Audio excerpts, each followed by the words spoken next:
today. All right. So lesson 11 in unit 1, and it's make generalizations today. So let me refresh here so I can get all of the information up. Okay, so today it'll be defining the term generalization, identifying generalizations made by authors, identify stereotypes, use generalizations to determine an author's purpose, and make generalizations to broaden ideas. Okay.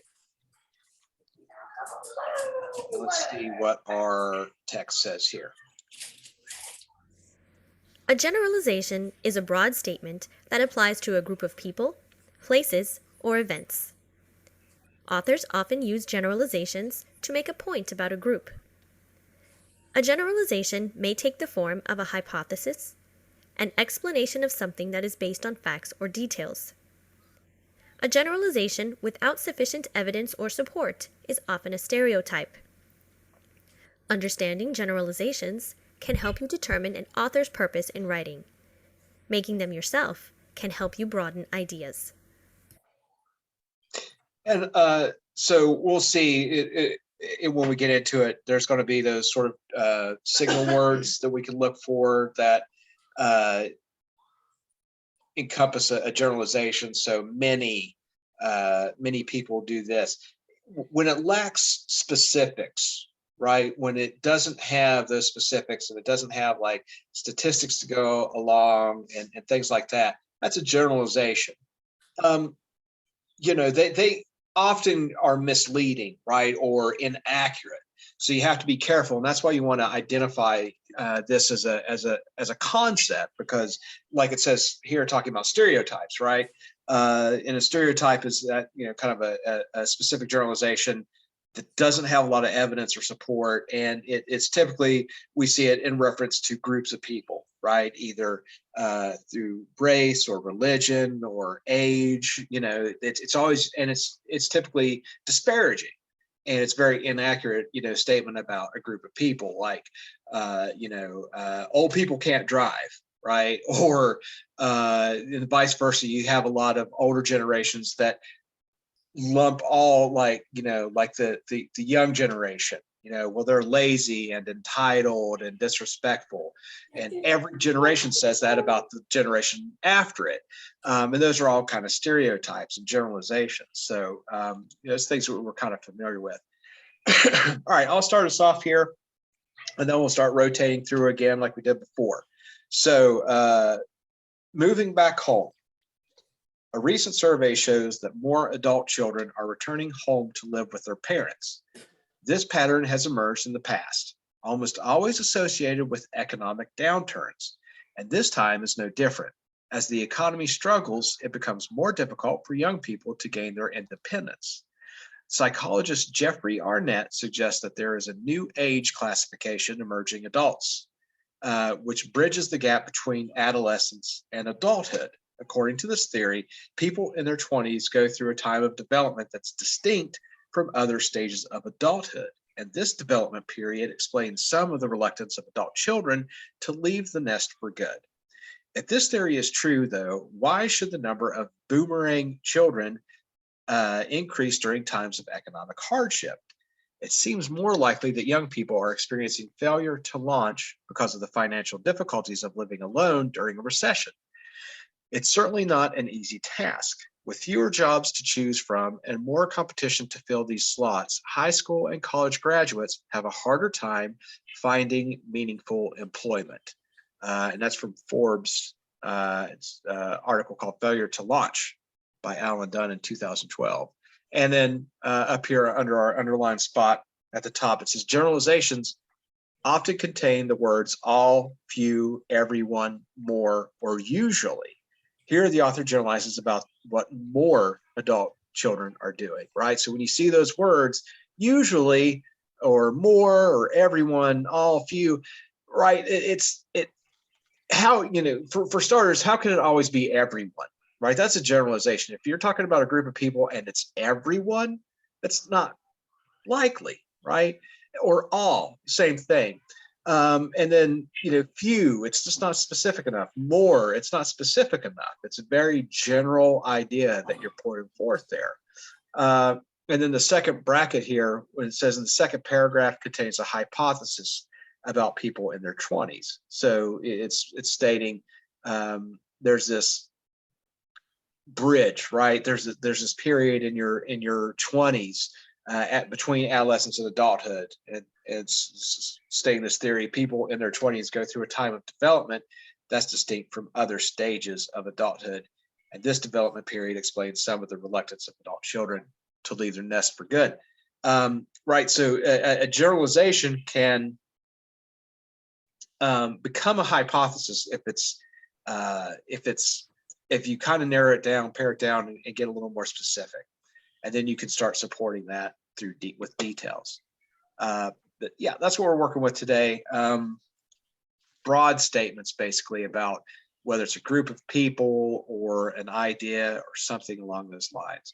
So let's get into the quiz. Lesson 11, unit 1. Okay, and it's our same passage to start with. So we're talking about boomerang children. And then it says here, do not assume that an author's generalizations are always true. This is really important. Some may be valid, but others may not be. A valid generalization must be supported by facts and details. So, thing, right? And just like that with stereotypes and things like that. When somebody makes a generalization, your ears should kind of perk up, and you should be ready to sort of, evaluate it. It's like, is that really true? Are all teenagers lazy? Is it true that all old people can't drive? And then that's when you want to, if somebody would make a statement like that, you can start pushing back. Well, what is your evidence for that? How are you going to support that statement? And you can start drilling down into it to, learn how valid it is. Okay, so let's see. Grace, you want to read question 1 for us here on the quiz? Okay. What generalization does the author make about boomerang? Yeah, boomerang. Chicken. The author says that A, they lack the motivation to accept adult responsibilities. B, the number of children living at home decreased during a recession. C, the reason for the increase in adult children living at home is a reluctance to leave the nest. And D, more adult children return home to live with their parents when the economy is bad. D? Yeah, D as in dog. So yeah. That's the generalization the author's making there. It's like more adult children, right? More is that's kind of signal word you're looking for. Adult children return home to live with their parents when the economy is bad. So D is a dog for number 1. And Etta, would you like to read food deserts for us, number 2? Okay, so it says, hold on, I gotta move my box up. This is the real world of eating and nutrition in the rural United States. Forget plucking an apple from a tree or an egg from under a chicken. The stereotype is everyone in rural America lives on a farm, which is far from the truth, says Jim Well, president of the nonprofit Food Research and Action Center. New research from the University of South Carolina's Arnold School of Public Health shows just how unhealthy the country life can be. The study, which examined food shopping options in Orangeburg County, 1,106 square miles, population 91,500, found a dearth or lack of supermarkets and grocery stores. Of the 77 stores that sold food in Orangeburg County in 2004, when the study was done, 57, nearly 75%, were convinced was convenience stores. Grocery stores, which stock far more fruits and vegetables than convenience stores, are often too far away, says University of South Carolina epidemiologist Angela Lee, lead author of the study, which appeared in last month's Journal of the American Dietetic Association. Oftentimes, a nutritionist will just say, buy more fruits and vegetables, when in fact, the buying part is not simple.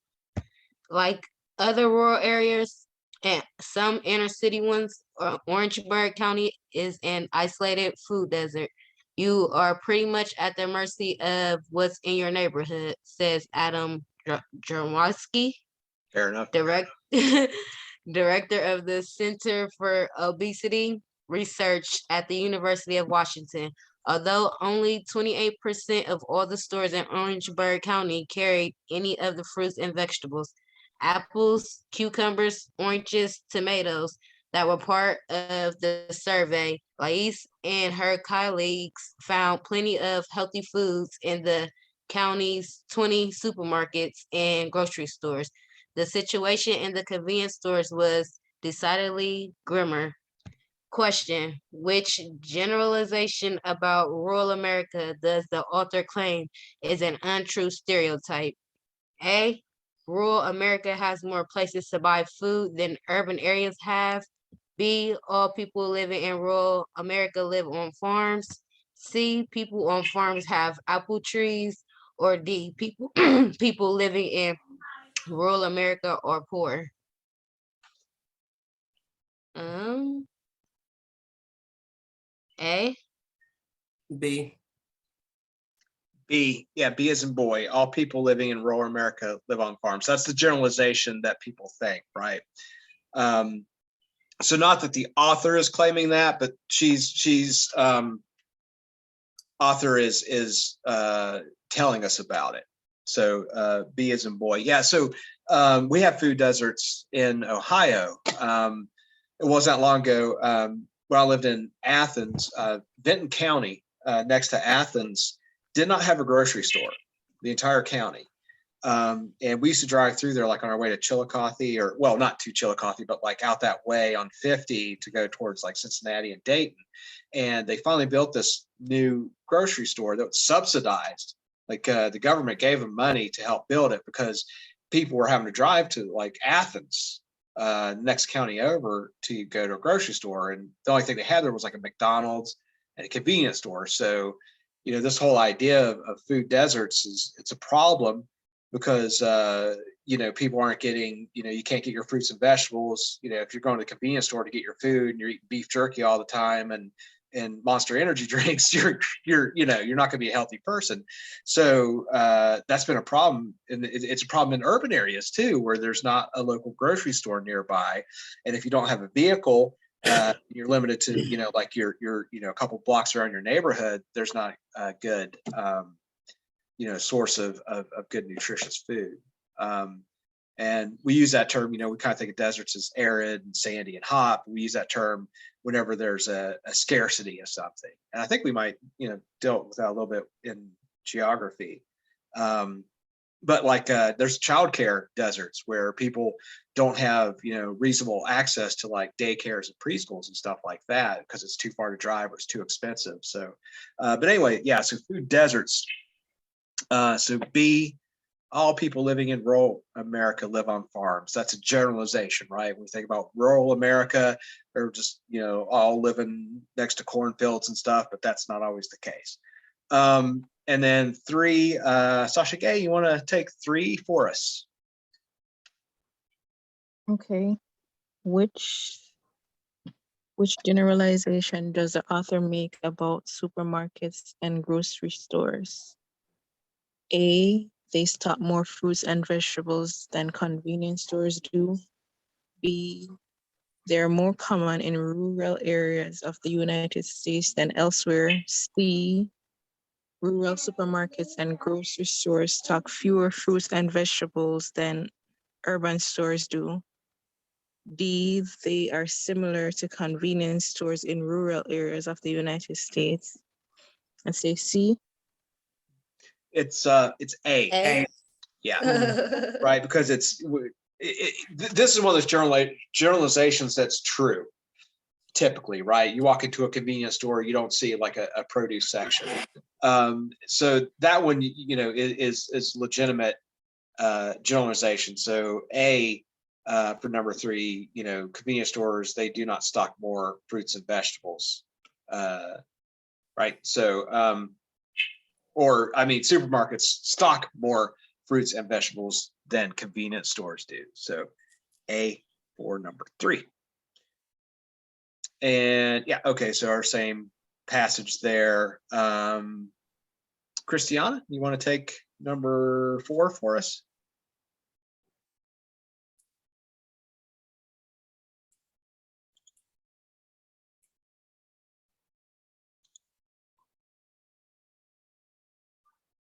Maybe not there.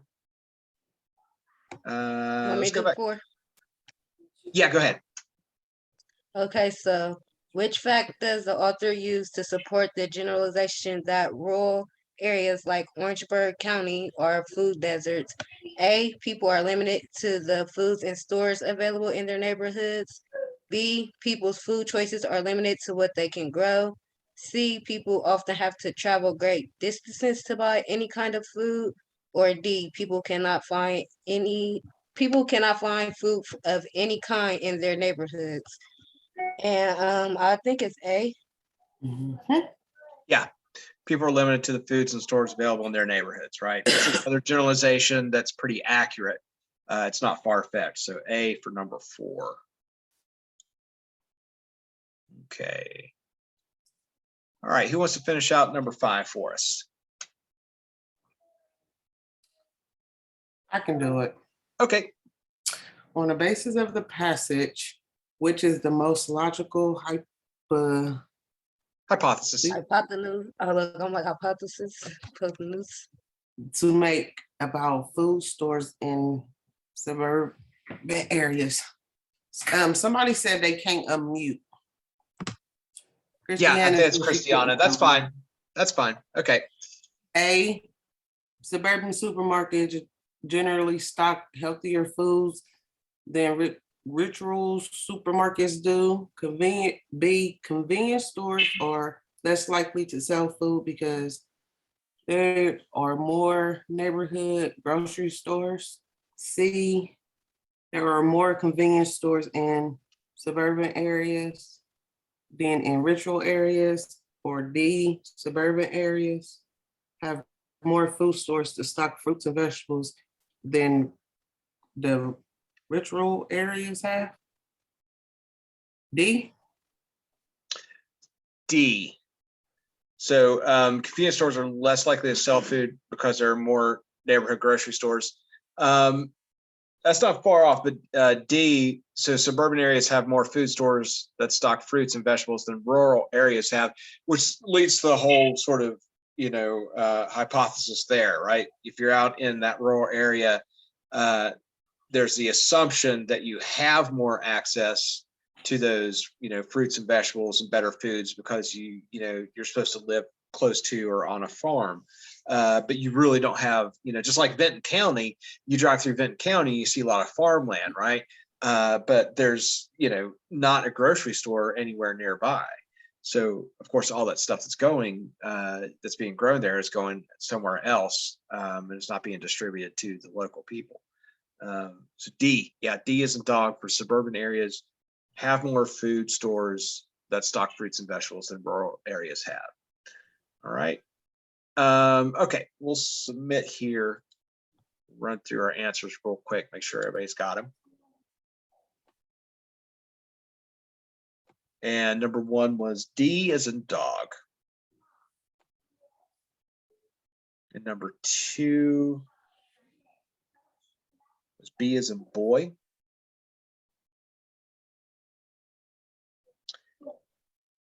Three was A.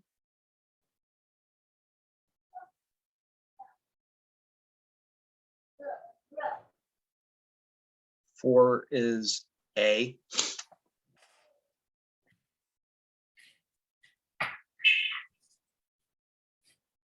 And 5 is D as in dog.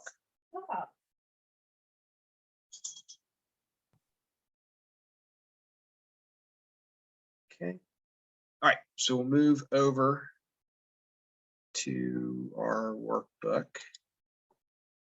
So lesson 11.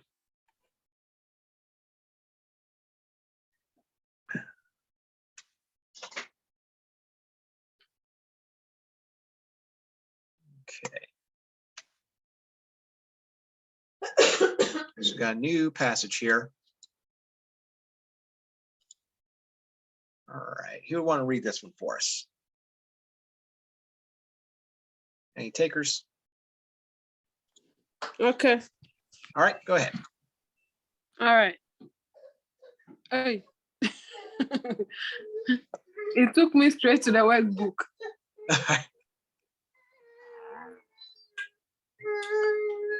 A moment, please. Okay. Yeah. I got it now.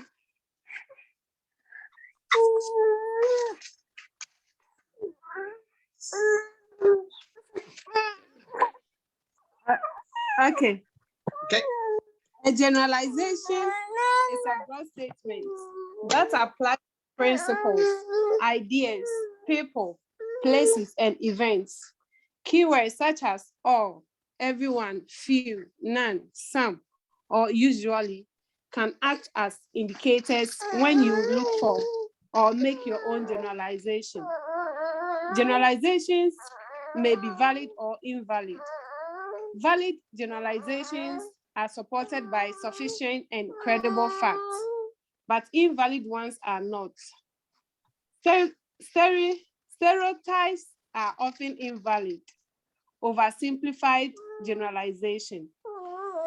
By refining the skill of making generalizations, you will improve your study and test-taking abilities, especially as they apply to the GED Reasoning Through Language Arts test. Read the passage below, then answer the questions that follow. Returning home can be a smart decision. There is a flip side to the debates about adult children returning home, depending on the situation.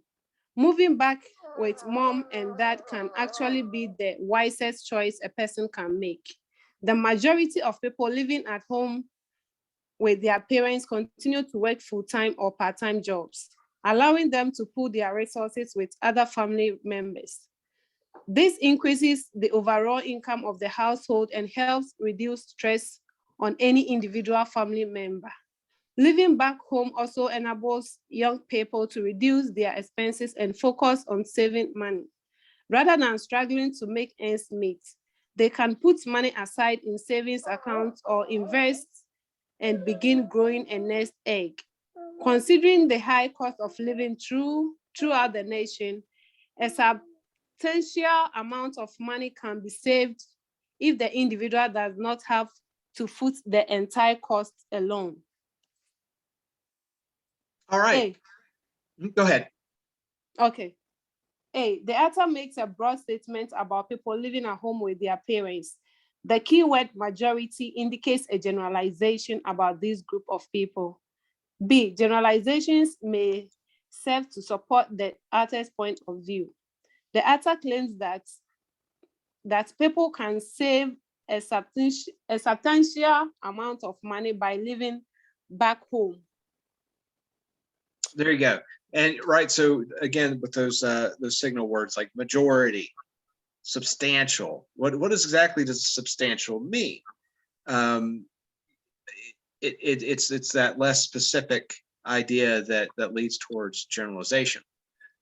Okay, so we'll start our workbook here.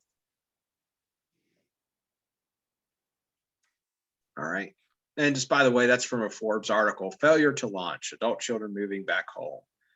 Which kind of goes along with the returning home title for our piece.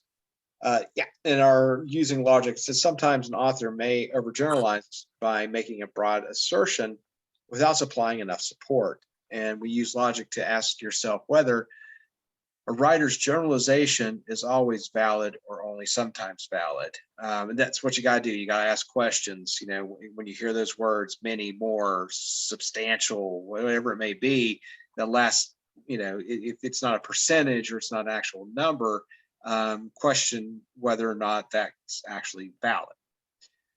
And let's see, our first question here. So let's go to Etta. You want to read question 1 for us?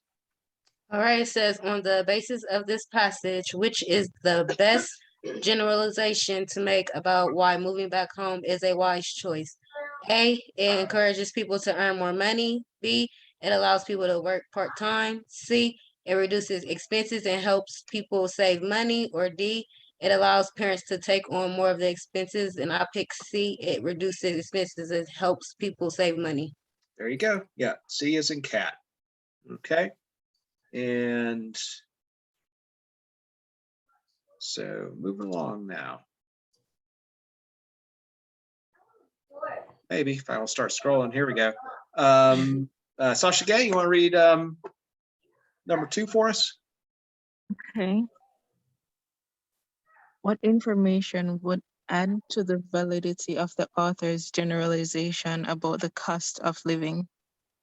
A, support for the fact that it is high throughout the nation. B, support for the fact that it has regional differences. C, definition of the term cost of living. D, an example of what something costs. A. Support for the fact that it is high throughout the nation. And she mentions that. Wow, screen keeps flashing there. Where was that?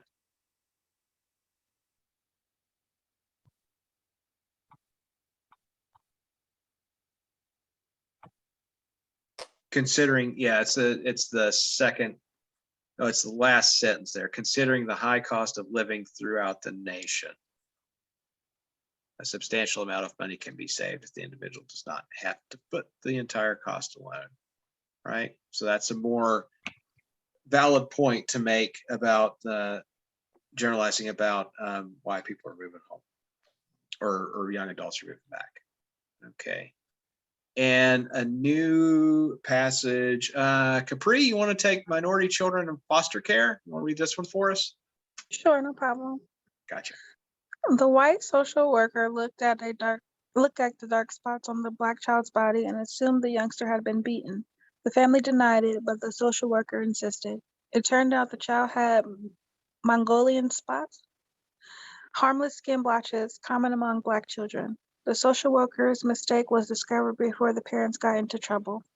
But researchers and policymakers say such episodes help explain why Black, Hispanic, and other minority children in the United States are far more likely than white youngsters to be taken from their home and placed in foster care. Racial or ethnic prejudice, conscious or unconscious, can lead social workers to see abuse or neglect where non-existent. These experts say. The experts caution the stereotypes on the part of social workers is just one factor of the racial gap, and probably a small one at that. Other factors, higher rates of poverty, inadequate housing, and childcare, for example, are believed to be major contributors to abuse and neglect among minorities.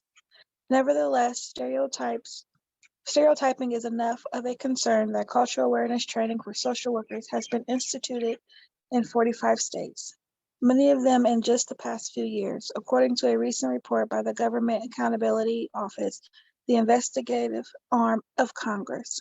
From the Associated Press article, Social Workers' Bias Seen in Foster Care, Racial Gap, circa 2007. All right, you want to go ahead with the one- question? oh, Yeah, go ahead. In paragraph 1, what generalization or stereotype did the social worker make? A, the child was Black and therefore was abused by family members.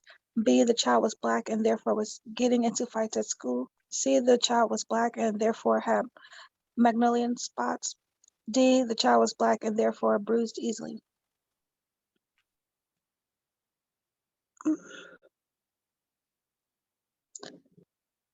Which one's your which one you thinking there? She made a stereotype that he was being abused, so A. Yeah, A. There we go. You know, we're talking about the when generalization moves into stereotyping, right? So 3 is A. And Fatia, are you available?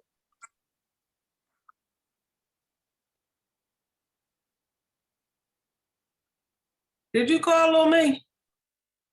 No, but you can take the next one. I was talking about Fatia, but go ahead. Go ahead.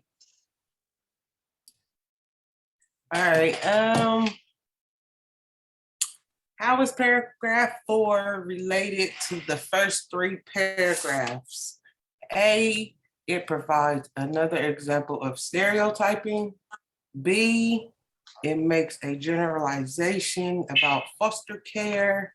C, it explains a generalization that social workers have made. Or D, it discusses generalization about abuse and neglect. C? Yeah, C. C is in cat, explains generalization that social workers have made, right? It's basically, that's kind of the whole premise of the piece, right? That this problem has arisen as a result of social workers not, or basically using stereotypes and making it more difficult for, you know, certain, like people of color outside of, you know, rather than white families. Okay. And Etta, you want to take Okay, on the basis of this passage, which is the most accurate generalization to make about minority and non-minority children in foster care?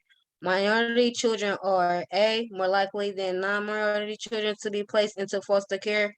B, as likely as non-minority children to be placed into foster care. C, always placed into foster care. D, less likely than non-minority children to be placed into foster care. A. Yeah, 5 is A, more likely than minority children to be placed in foster care due to those inaccurate generalizations. Okay, so number 6. Sasha Gay, you want to take this one for us? Okay. According to the information in the passage, which is the best generalization to make about why social workers are undergoing cultural awareness training? Paragraph 6, social workers are taking cultural awareness training to A, further their careers, B, prevent stereotyping, C, learn about their own cultures, or D, differentiate physical abuse from neglect. B. Yeah, B, prevent, or 6B, prevent stereotyping. Okay, B is in boy. Okay, I'm going to read this next one. This gets a little weird because I noticed earlier, it gives us the passage, the next passage here, and all the questions coming up from 7 to 10 are about this passage, but it goes back to the other piece for some reason. I don't know why. They inserted it for like 8, 9, and 10, I think. But I'm going to go ahead and read this one. For number 7, so men, women, and child custody. So every few years, some father who believes he's been wronged by the family court system grabs headlines and draws attention to the flawed ways in which we split up families. Custody proceedings are often brutal and adversarial. Otherwise, fit parents could be drawn into a bare-knuckle fight over who poses a greater danger to the children. Despite the fact that divorce is rarely triggered by violence or abuse, the incentives to allege that a man is abusive and out of control are undeniable. They tap into an age-old stereotype about men and ensure that mom becomes the primary custodian. Even without abuse allegations, simple rules of physics, one child cannot be split into two and two cannot be split into four, make it likely that many good fathers will be downgraded from full-time dads to alternating weekend carpool dads. They will be asked to pay at least a third of their salaries in child support for that privilege. Simple rules of modern life make it likely that an ex-wife will someday decide that a job or new husband demands a move to a faraway state, at which point the alternating weekend carpool dad is again demoted to a Thanksgiving's if you're lucky dad. I recognize the allure for some men of the man pushed until he snaps narrative. My husband rents those movies too. But there are dozens of nonviolent fathers who believe that the mere fact of their divorce should not result in an arrangement in which they pay for the right to see their kids on alternating Sundays. If the family court system is ever going to improve, we need to hear their stories, not tales of kidnappings and murder. Much of what's wrong with family law today lies in warmed over stereotypes of men as fundamentally unsuited to caring for children. And that's from Newsweek article, Rethinking Fathers' Rights by Dahlia Lithwick in 2008. Okay, and then the question, what generalization does the author make about which parent gets custody of the children after a divorce? A, fathers always get full custody. B, mothers always get full custody. C, mothers and fathers always split custody equally. Or D, fathers never get custody. B. Yeah, B. B as in boy, mothers always get full custody.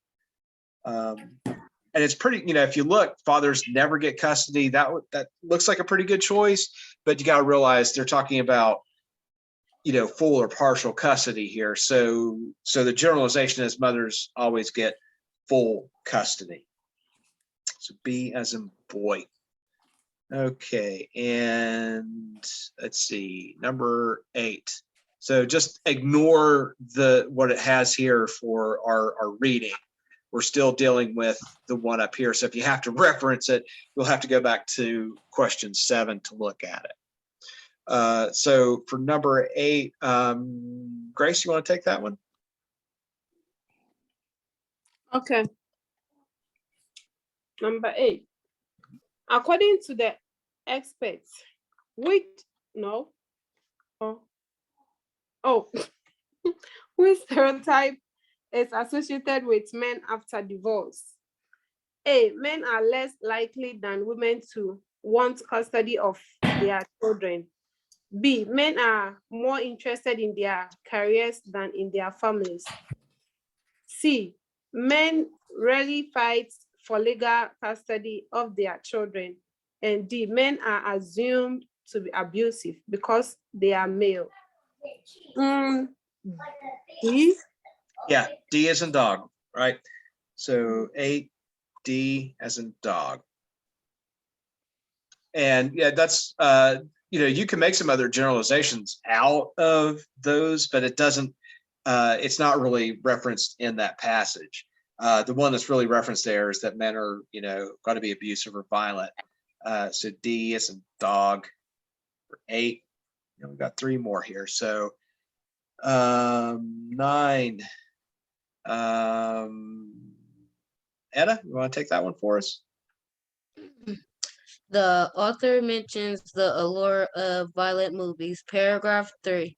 According to the passage, which statement is the best generalization to make about men and violent movies? A, violent movies lead custodial fathers to violence. B, fathers who enjoy violent movies should not have custody of their children. C, violent movies probably have little effect on custodial fathers. Or D, children exposed to violent movies act out frequently. I'll say probably C. Yeah, C. Doesn't have any effect on custodial fathers.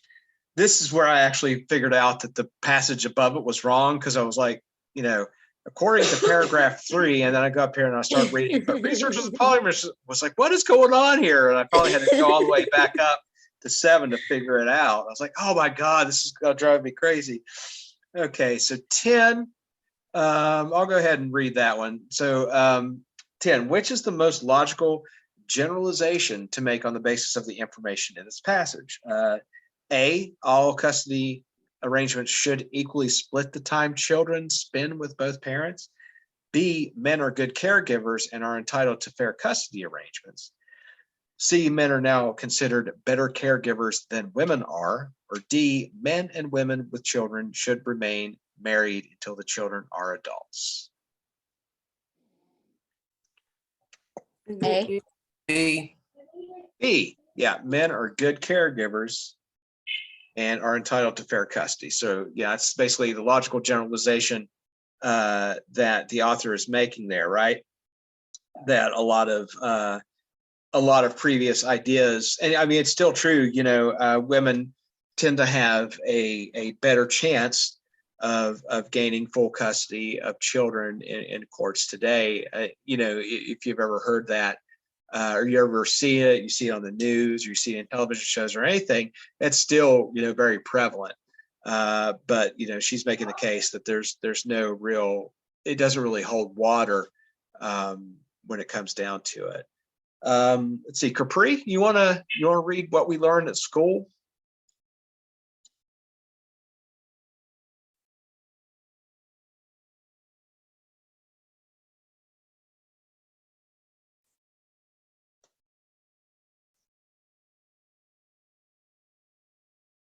Are you there? Because I see looks like your mic's on. Are you there?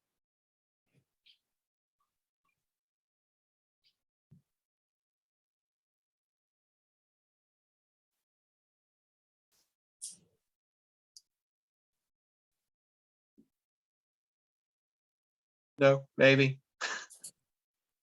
It looked like something going on with her mic. She unmuted it, but we can't hear nothing. Yeah. Sounds like a little bit of hearing. Etta, you want to go ahead and read it for us? Sure. Okay. What we learn at school. By the age of 6, the average child will have completed the basic American education and be ready to enter school. If the child has been attentive in these preschool years, he or she will already have mastered many skills. From television, the child will have learned how to pick a lock, commit a fairly elaborate bank hold. Okay, this is funny. Okay, a bank hold up, prevent wetness all day long, get the laundry twice as white, and kill people with a variety of sophisticated arraignments. During formal education, the child learns that life is for testing. This stage lasts 12 years, a period during which the child learns that success comes from telling testers what they want to hear. Early in this stage, the child learns that he is either dumb or smart. If the teacher puts intelligent demands upon the child learns he is smart. If the teacher expects little of the child learns he is dumb and soon quits bothering to tell the testers what they want to hear. At this stage of education, a fresh question arises for everyone. If the point of lower education was to get into college, what is the point of college? The answer is soon learned. The point of college is to prepare the student, no longer a child now, to get into graduate school. In college, the student learns that it is no longer enough simply to tell the testers what they want to hear. Many are tested for graduate school, few are admitted. Those excluded may be denied valuable certificates to perspire in medicine at the bar in the corporate boardroom. The student learns that the race is to the cunning and often Alice to the principal. Thus, the student learns the importance of destroying competitors and emerges richly prepared to play his role in the great simmering melodrama of American life. Afterward, the former student's destiny fulfilled his life rich with oriental carpets, rare proclaim, and full bank accounts. He may one day find himself with the leisure and the inclination to open a book with a curious mind and to start to become educated. From the New York Times article, Student versus Education by Russell Baker, 1975. Yeah, that whole thing is a generalization, just from one to the next about students in our education system, and that's from 75, but it's still kind of, we tend to think about school sometimes that way. Okay, so we got a little drag and drop activity here. So, we're going to just match up the statements with each of the, the four sort of stages of education he talks about. So preschool, the 12 years of formal education, college, and then graduate school. So what would we put in our preschool years? Exposure to media. Yeah, you're going to learn to do your laundry. Apparently, I think that's kind of the order of things there. So this group learns a great deal from exposure to media. Okay, and then stage of education. Next one, 12 years of formal education. What fits best there?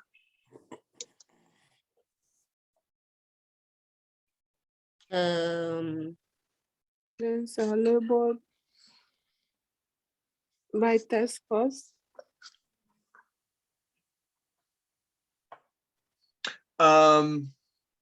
Yes, students labeled by test scores. Yeah, determine their formal education. So you spend 12 years taking tests. Okay, and then college. Got two left here. Process of elimination.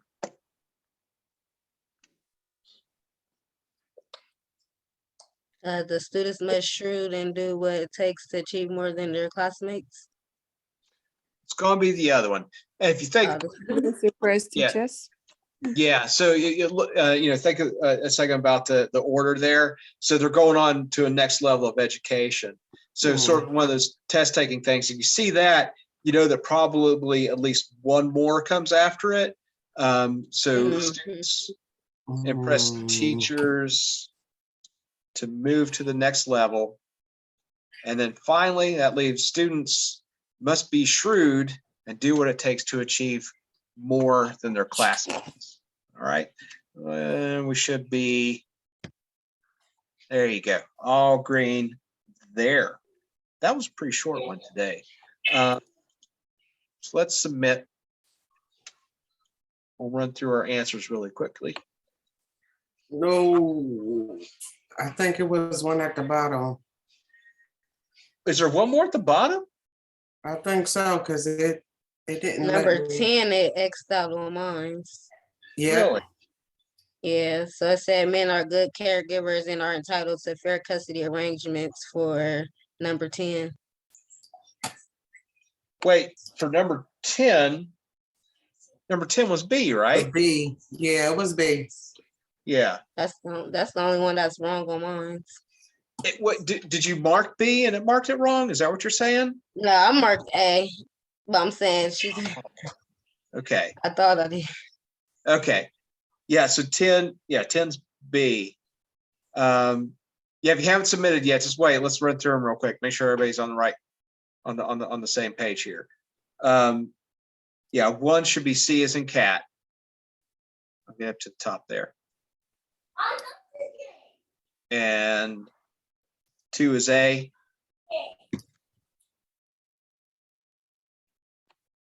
And 3 is also A.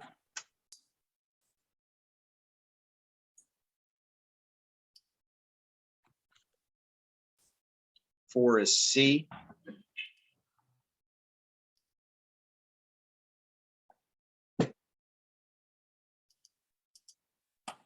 Five is A.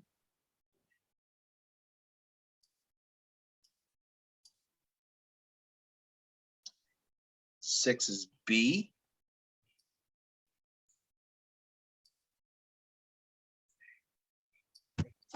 Seven is D. Wait, 7.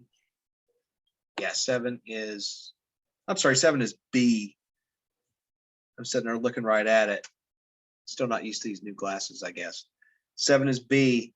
8 is D.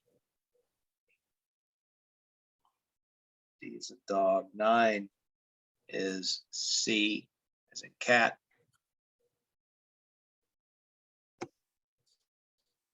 10 is B.